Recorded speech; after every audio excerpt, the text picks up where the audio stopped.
Hi, welcome to your Stronger In podcast. where we are going to give you tips about training as older athletes and information on the masters community. Oh, I'm Victoria, I'm Hilary. and this has been a long time coming. We've discussed this for how long? Oh, 12 months? For a long time, we feel like in this space, there are a lot of podcasts and commentary directed to the younger athletes, but nothing really seems to be prevalent for the masters athletes. And we thought it was about time We did. we did that ourselves We because did. we are masters athletes. We are. We are. So we thought we'd jot down a few ideas and bring it out to you all and discuss our training, nutrition, why we're doing it, how we train over 40, because we are, even though we don't look here, we are 45. 45. So we are in the masters age category 45 to 49, and we both just completed the CrossFit Games semi-finals. So we feel like we've got a lot of useful information we can give to people who don't even do CrossFit, but to people who want to train, and maybe they've never been in a gym before and they want to know how to get started, but they are older, so they feel like they might struggle and feel a bit kind of out of their depth.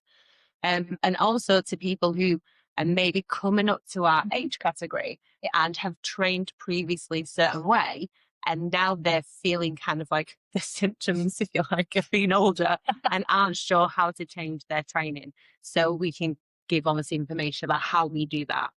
Yeah. So a little bit of background. So I've been doing CrossFit for 8 years. I have always done some sort of sport or exercise, but primarily CrossFit has been for the last 8 years. And I think you're pretty similar, aren't you, as well? Yeah, I started a year before Vic. So we both train at my gym, which is called DNA Movement. And before that, I did like sport at school, but nothing really as an adult. And then my husband started doing CrossFit first and was like, come and do this. And I was like, no, that sounds stupid. but then, and then he showed me the games. And I was like, well, that looks fun. I'll try that. And then, yeah.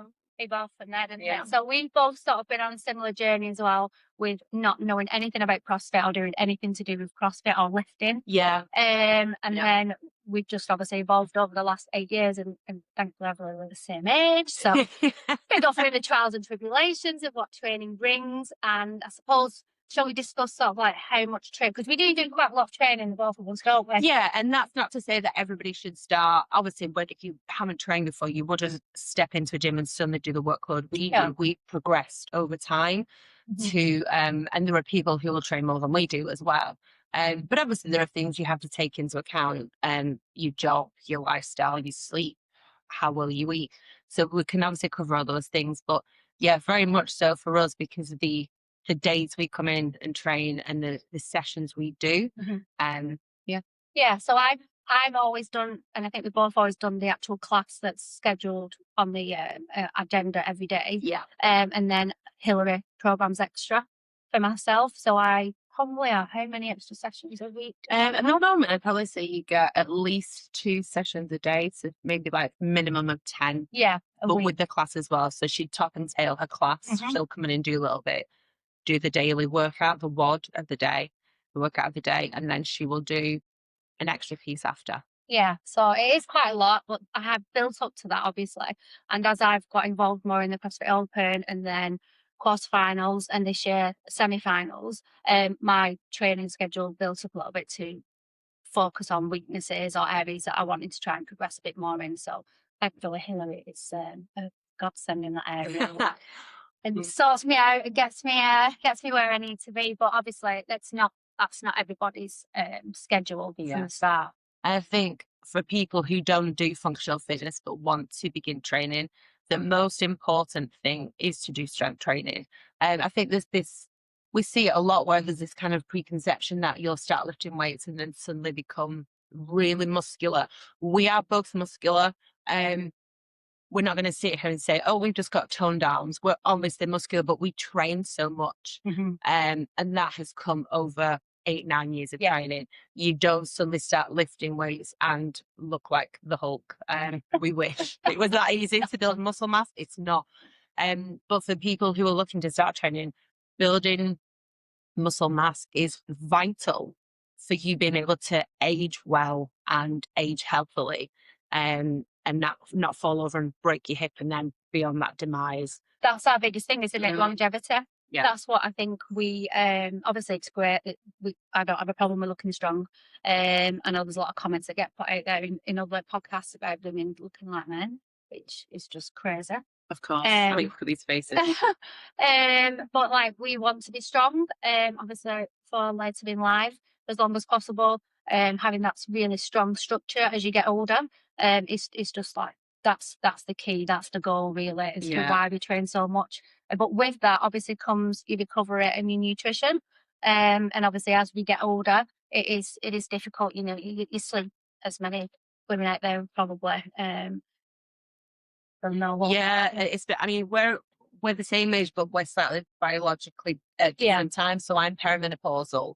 It runs really early in our family. I've done posts on my personal Instagram page about that. Vic isn't there at the moment. But sleep as you get older just generally declines in the quality of sleep and the amount of sleep you get just in general anyway. But it does get particularly difficult if you are entering like the perimenopausal time of your life. And obviously that only keeps on going until you're menopausal and then, you know. So yeah, you need to make sure you're fueling. Yeah, definitely. I think also taking each day as it comes, because obviously you going through what you're going through now, obviously one day will be different to the next, I presume. On the energy levels and obviously recovery levels as well.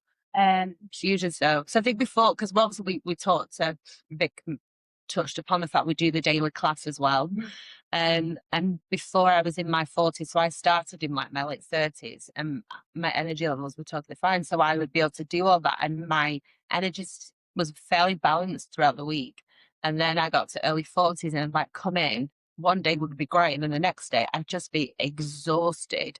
And obviously at the time I wasn't too sure what was happening, but yeah, so you have to kind of learn to go with that ebb and flow, and don't be frustrated if you're having a day where you feel tired. And the thing is, just go anyway. Even if you're like, you come home from work, you're, I'm really tired today. Actually just taking yourself to the gym or wherever it is that you train is important, because it's building the habit. Yeah. We all get up and go to work because we know we have to do that. And training should be the same way, shouldn't it? It's not an option. It's part of your schedule each day. Exactly. Schedule, isn't it? And I think we're quite lucky that we have quite a couple of other members who are similar age. So when they've been feeling down or feeling like something's wrong, or they just can't quite put the finger on it, we can all resonate with each other, can't we? Yeah. Obviously everyone's at different levels as well, as in with the fitness and the strength, but and also the cycle of like hormones.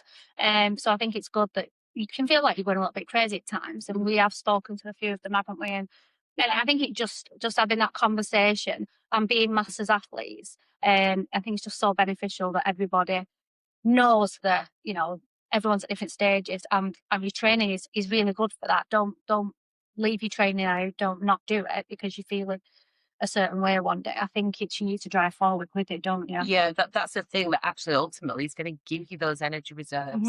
So even if you're having a tired day, it means you can actually still get things done.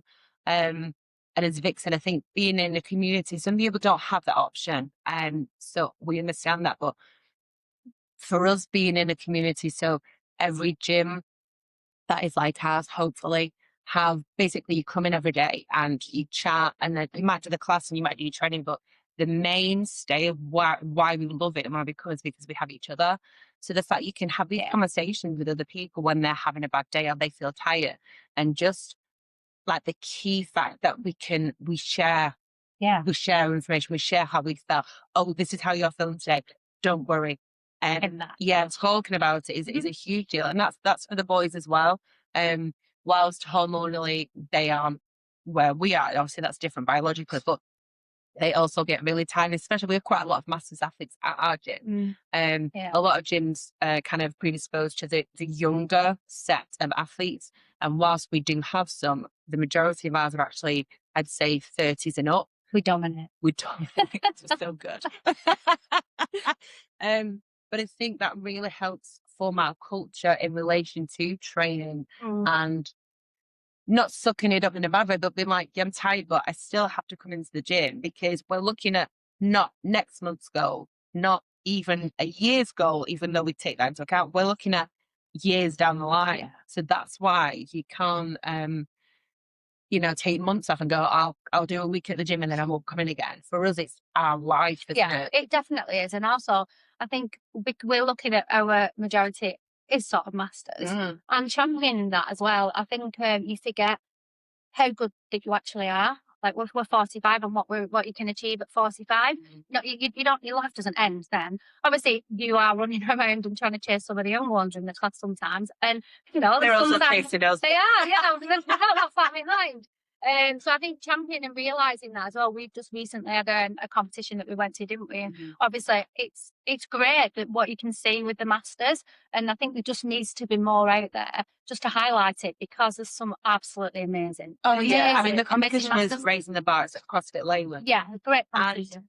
if you have never seen people other than young people in like a gym like JD gym or whatever it is, and it's a lot of young people, this competition was for masters only. So the age category started at 40 to 44 years old and it went up to 60 plus. And they just actually added a category 65 plus. And every category was full. And it was full of people who were like your neighbors, your parents, your grandparents, like those ages, all doing their version of functional fitness. And it's not only inspiring, but you see them, you're like, this is possible. This isn't something out of people's grasp. Yeah. This is something that we should all aspire to do to be healthier and stronger. And I think seeing the different age categories, like Hillary just said, going up to 65 plus, especially for me, I was sat there and then I was in obviously the 45 to 49 category, but I don't ever see myself stopping CrossFit. So to be in that environment with older masters, it was great because I've never been in that environment before. No. Some people like in the 60s in the same competition. So it was great. So like obviously for me, I'm like, that's great. That's the key. That's where we're still going. We're on the right path. Just keep going. But obviously you just have to look after yourself along the way as well and make sure that obviously because recovery I think is probably up there with the top. The most important thing for us now, isn't it? Recovery, mobility, and pre and post stretching and everything, which we're not the best at. I know. And that's the same thought. conversation we have with everybody we know. Like, we're real good at warming up and then we'll finish our training and then we'll turn around and start chatting and then we're like, oh, I've got a bit stiff. But as we get older, that's not going to be as negotiable. We're going to have to really focus on doing that. Yeah. And that's how when obviously Vic's in, because I went and I was supporting Vic in this competition, but she was actually competing. And it's great to see that whilst these age categories are doing something slightly different. And I think if you don't train or you're very new to it, or even if you've been doing it for a while, but don't really have that understanding about how you should be training at your age, and there are ways to adapt and change everything for somebody who has, you might come into training and you're like, oh, I've always had like a bit of a back problem. My back goes a lot. There are things that you can still do in training to make sure that you are strong and that you're strengthening those areas so that your life is better quality. And at competitions like that, and even like when the games are on, is it August or July? It's August, yeah. And they've got masters categories at the games. So you're going to see all these young people who are just like phenomenal athletes. And then you'll get to watch the masters and there are phenomenal athletes in the masters categories as well. Like you look at them and they're doing like ring muscle ups or they're doing pull-ups or lifting weight. But each category has a slightly changed variation of the workout so that they're doing it within their capabilities and also safely, because you have to be sensible when you train. Because whilst we're saying like we don't really stretch after which we should, but if you're not sensible with what you do, that's where injuries can be picked up. And a lot of the time, it's not the sport, it's not what you're doing. Like deadlifts don't injure you. You doing deadlifts pull. I think it's your ignorance to it, isn't it? Yeah. It's purely your ignorance to it. And I think looking after yourself during the exercises, not being silly, making those smart decisions. Like you've got to really warm up, especially when weight's involved. And we want to continue doing that as well. So we are very aware, aren't we, that for certain exercises we need that little bit longer to warm up to it rather than going in cold. Oh my God, yeah, some of the young ones are coming. They walk in and they're just 5 minutes and all this stuff. I know, it's handy. It's 50. But yeah, we take ages warming up, don't Yeah, we? and I think obviously because we are very conscious of it, because we don't want to stop doing what we're doing. So why be really ignorant to it and make that foolish mistake and then be set back for however long? That's not what we want. This is our space. This is where we want to be. This is where we thrive, and this is part of the goal and the journey that we're on for longevity. So that's key. It's key, isn't it? Oh yeah, it's really important. And what we'll do as well in the upcoming episodes, we'll focus, say one podcast we might talk about what one training week might look, how that might look. And we'll do that for somebody who's completely new and has never done anything before. We'll then reframe that for somebody who might have some mobility issues. And then we might reframe that for somebody, for example, like Vic, who has a capability to do full movements and with a slightly heavier weight, but how you progress that and how you'd look at a week of training so that you have some idea of what you might do yourself if you're not sure. And you'll be able to kind of like screenshot that, use it as a bit of a blueprint if you want, obviously, at your own, leisure and on your own. But make sure you warm up. That's not on me, Vic. Yeah, it's definitely not on us, isn't it? But that, and also you mentioned the good idea to do the same for nutrition. Like if you're not sure how to fuel yourself, because as you get older, again, as you mentioned, it's so important to get the right balance in what you eat, to kind of make sure you've got the energy. And I'm still struggling with that. And I'm 8 years in, and I'm just going to switch mine up at the minute as well in the next few weeks, because I've always struggled with trying to eat just to fuel. I'm not great on it. I am very strategic now, but I think obviously my programming's ramped up as well, and I'm not always hungry. So it's eating the foods that obviously will fill you, and obviously the portion control that you need with your protein and getting the right macros in. So I've never been really good at that, even though my diet is very strategic and it's the same every day. I don't always, I think I am missing, and probably I thought we gathered, didn't we, a few months ago that I was probably under eating quite a lot. We assessed what she was having, and she was like about 1,000 calories underneath, but because she'd been having this throughout the day, in your mind you were thinking you were having a lot of food, and actually you will way under what you should. I think it's hard. I think from a woman's perspective as well, I think you can, you can think you're eating too much, whereas when you're lifting a lot of weight and you're training how we do, you need to be eating more than you think. And if you think you're eating enough, you're definitely not. Yes, I'm pretty good at eating just because it's the time I need to eat. I'm also greedier. I'm 74 kilograms. It's all of me. I'm a little hobbit, if you didn't know. We're the same behind this desk. But actually, I'm pretty tall. So yeah, I think that whole kind of understanding that you should eat because you love food. Some people don't. Some people eat just because it's a necessity. I do it both ways because I love to eat anyway, but I will have my breakfast because I know it's breakfast time. I will have some lunch, even if it's later because I've been coaching, but I'll make sure I eat that. And then I'll always make sure I have my tea. So you sometimes don't want to eat because you don't eat to feel tired. Whereas I will force myself. Yeah, I'm not very bad. I can go home at the end of an evening, and if we've had a pretty bad workout, I will just feel sick, because I'll go to bed earlier than Hillary because I'm up earlier in the morning. And also that comes back to that. Let's discuss, because I don't think we mentioned, obviously, like Hillary's a full-time coach, and I'm a business support manager. So our daily lives are completely different as well. Yeah. So moving forwards in our episodes, we'll, as Hillary said, we'll discuss some training days for us. And obviously Hill has to deal with the gym and other people, and I have to deal with my work colleagues who are wonderful if you're watching. So again, it's different lives, same age, different lives, different hormone cycles. So there's a lot that we can put out there, isn't there, to discuss, which I think, and also one of my little pointers for this intro was like, what I'll ask you actually, I think it'd be quite good. What are your goals from when you're in your 30s, when you started CrossFit? Are your goals a lot different now? Are they similar? Or? Well, to be honest, I think when I started, I didn't have any goals, because when I joined in the classes, we joined with our friend Katie Tool, and we basically started by going to what then was called like a boot camp class, and it just covered all the basics like air squats, burpees, all that kind of thing. So I'll be honest, we'd seen a photo of Camille with one cousin, and I was like, I want to look like that. I was like, she is amazing. So we were both like, oh, actually, if we do CrossFit, we might look like this girl. But other than that, there was nothing. But then I think 2 months in, I did the open and scaled because obviously I couldn't do anything.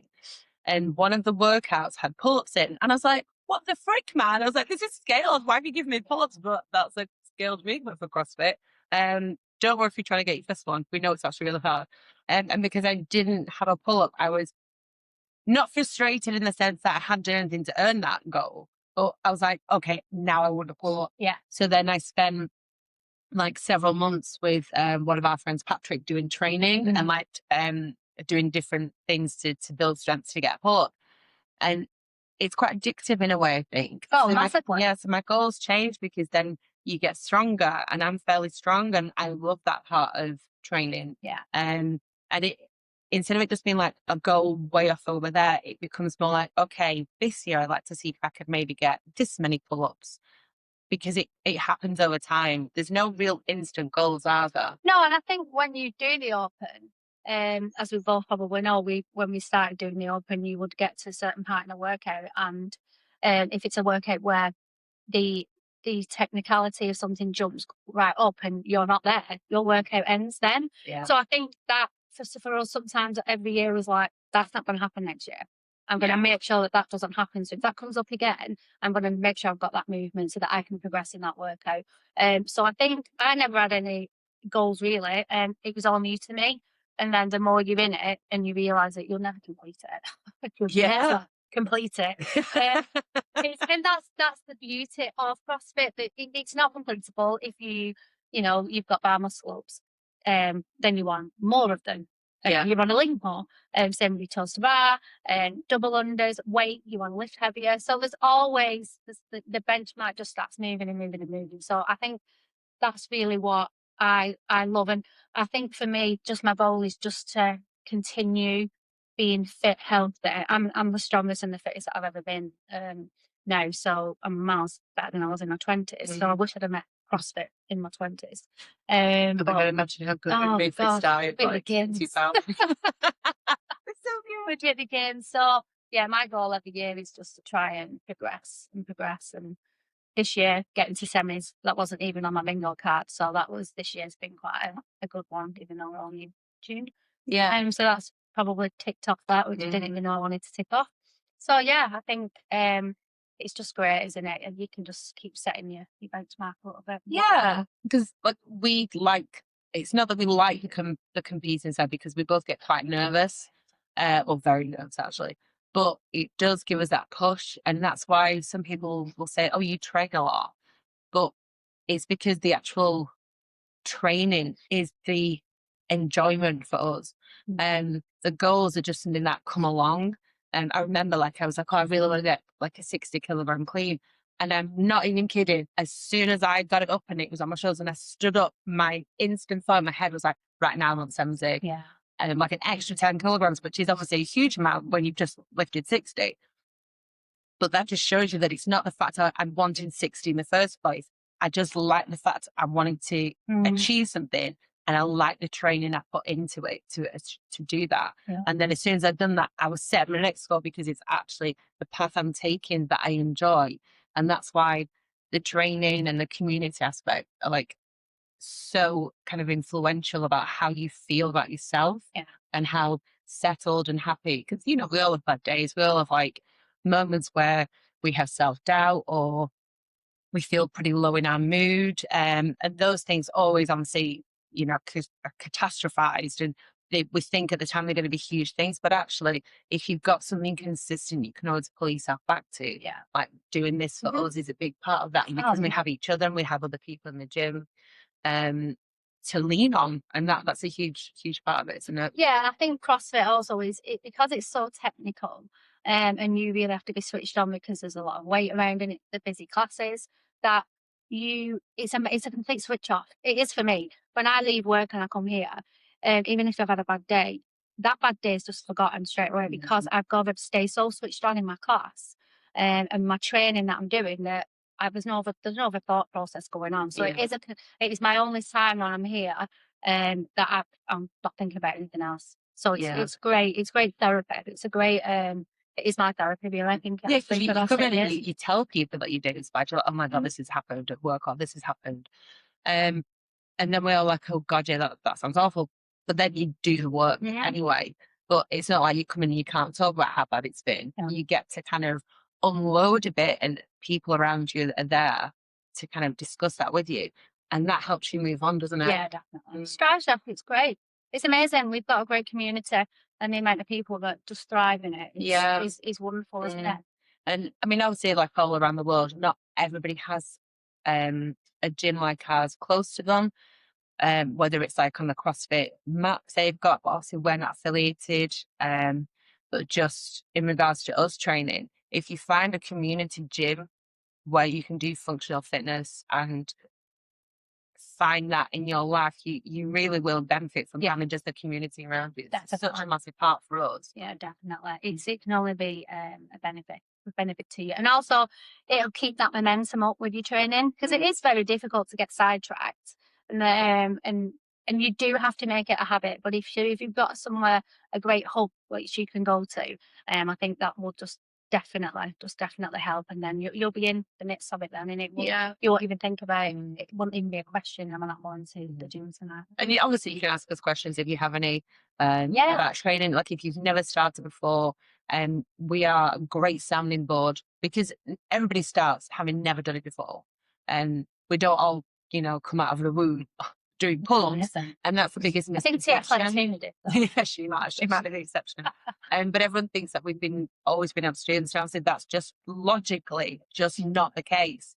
But we just put our pressure on ourselves, like, oh, I can't go and start that because I won't be able to do anything. But neither could we. I came to our gym when Dom first opened it, and I couldn't do anything. And so it's just understanding that that's the case, and that time is going to pass anyway.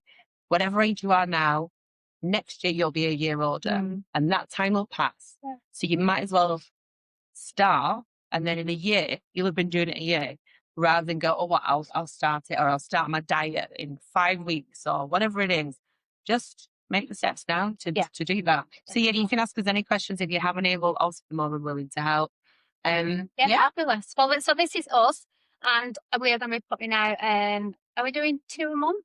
Yeah, 2 a month. I'm going to do 2 episodes a month.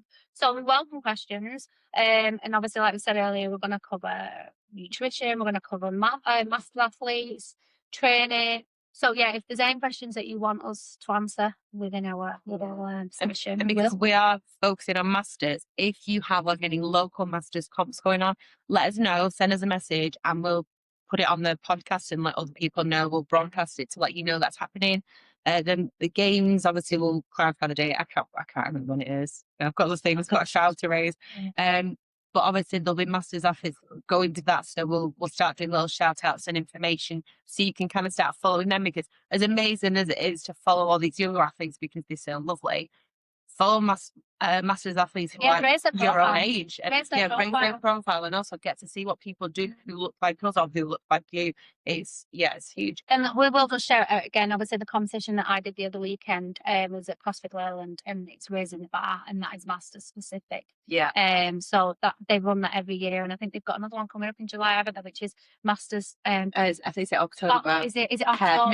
Mixed pairs. Yeah. So that's a good, and they're obviously on Instagram and Facebook as well. So they're really good, and you'll get to see some of the people that attend there as well. And since that weekend we've made contact with masters. So again, it's great. Your community widens, and you get to see other people rather than just all these youngsters. And it's lovely to see. But the world of functional fitness is so much more than the young ones who are like, obviously they're great, and that some of them have like really big profiles on Instagram, and we follow them. So it's not like, oh, we don't want to know. Like, we are fully invested in it because we love this as a sport. But just having this other side, which is actually a huge component to this industry continuing, we just thought it was really important to start kind of spotlighting that and showing how important it is and how you can get involved. Yeah, definitely. So thank you. And sign off from now. Sign off. So thanks for hanging out with us. I'm Hilary. And I'm Victoria. Train sensibly. Love your week. See you soon. Bye.